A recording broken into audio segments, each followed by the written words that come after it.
Bom dia, segundo ano. Hoje, na aula de Sociologia, nós iremos falar sobre o processo da globalização econômica. Nessa primeira aula, vamos discutir os principais movimentos que levaram à formação deste processo de globalização econômica.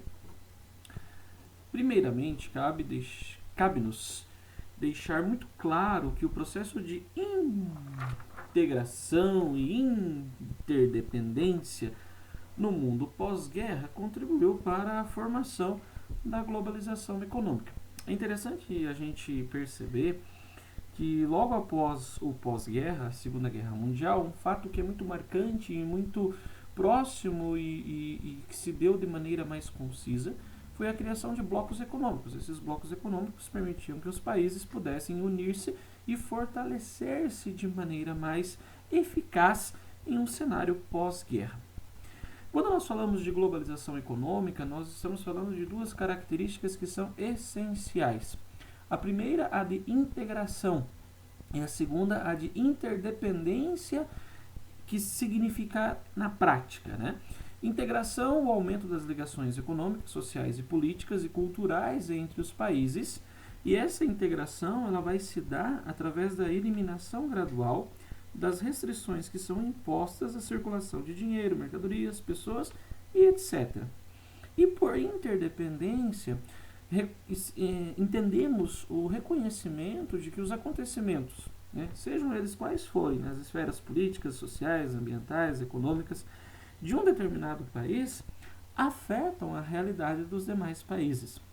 Por interdependência e por integração, nós estamos falando que os países eles vão ter uma maior integração, ou seja, uma maior comunicação dos seus produtos, de suas mercadorias, e um reconhecimento que aquilo que ocorre num determinado país está diretamente ligado a outro país, afeta, é como uma teia de causas e consequências. Por outro lado, é importante a gente entender, nessa primeira aula, esta introdução, que o início da globalização econômica ela tem algumas teorias sobre quando de fato ela aconteceu. Uma das primeiras teorias que nós temos vai dizer que o processo de início de globalização econômica ela vai se dar lá no século XVI com as grandes navegações, quando, com o intuito de aumentar a riqueza e o poder das monarquias absolutistas, iniciaram-se essas grandes navegações com o intuito da realização do comércio marítimo, a obtenção de produtos que eram considerados raros, para que assim as monarquias absolutistas pudessem ter uma balança comercial favorável, o que aumentaria o poder, a influência e o império real das monarquias absolutistas. Porém, uma teoria mais plausível, vamos dizer assim, para a nossa realidade, é a de que o início da globalização econômica vai se dar com o fim da Segunda Guerra Mundial, porque neste período era necessário garantir a paz e a prosperidade econômica. E é nesse cenário que a gente vai ver a grande liderança dos Estados Unidos e da Grã-Bretanha, principalmente dos Estados Unidos. Ele vai sair muito fortalecido deste processo. Então, quando nós falamos lá, a partir de 1944, a Grã-Bretanha e os Estados Unidos eles assumem esta liderança mundial no intuito de promover a paz e o fortalecimento e a prosperidade econômica. Isto vai ficar conhecido como os Acordos de Bretton Woods. O Acordo de Bretton Woods, assinado entre os Estados Unidos e a Grã-Bretanha em 1944 em Washington, vai colocar algumas normatividades. Elas são liberação gradual do comércio internacional e o estabelecimento de regras para a circulação internacional do dinheiro, adoção do dólar como moeda universal e a liderança dos Estados Unidos no que tange os aspectos políticos e econômicos. Percebam que os Estados Unidos saem muito fortalecido e como uma grande liderança da economia mundial, dessa retomada da economia mundial.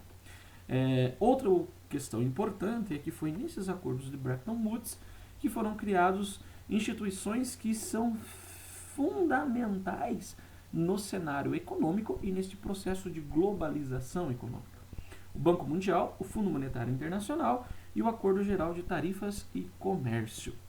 Cabe lembrar que que estas instituições possuem funções que são essenciais para o processo de globalização econômica. Cabe ao Banco Mundial e ao Fundo Monetário Internacional, FMI, regular a circulação internacional de todo o dinheiro no cenário mundial. O GATT, ele vai lançar as bases para o que depois, em 1995, veio a ser a Organização Mundial do Comércio. Ela tem a função, coloquei aqui para vocês, de gerenciar os acordos que compõem o sistema multilateral de comércio, servir de fórum para o comércio internacional, supervisionar a adoção dos acordos e implementação destes acordos pelos membros da organização, além de solucionar os conflitos gerados pela aplicação dos acordos sobre o comércio internacional entre os membros da OMC. Ou seja, a Organização Mundial do Comércio tem a função de gerenciar tudo aquilo que tange as transações comerciais, tudo aquilo que tange a questão relacionada a acordos comerciais e os possíveis conflitos que esses acordos possam gerar.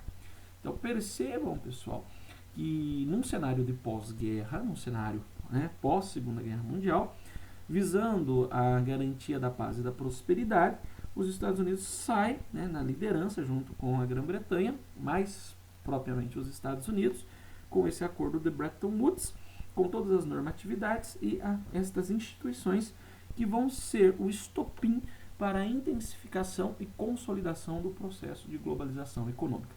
E quando nós falamos em globalização econômica, fique muito claro que estamos falando neste cenário em que as empresas podem produzir, onde que as empresas podem comercializar seus produtos em esfera global, onde nós temos uma diminuição das restrições impostas à circulação de mercadorias e assim possa haver este comércio e essa circulação mais intensificada num cenário global, num cenário mundial. E deste processo, os Estados Unidos acaba saindo fortalecido e vai se consolidar como uma grande hegemonia, além de intensificar a sua influência no mercado internacional. Mas este é um assunto para a próxima aula. Fiquem bem, nos vemos na próxima aula.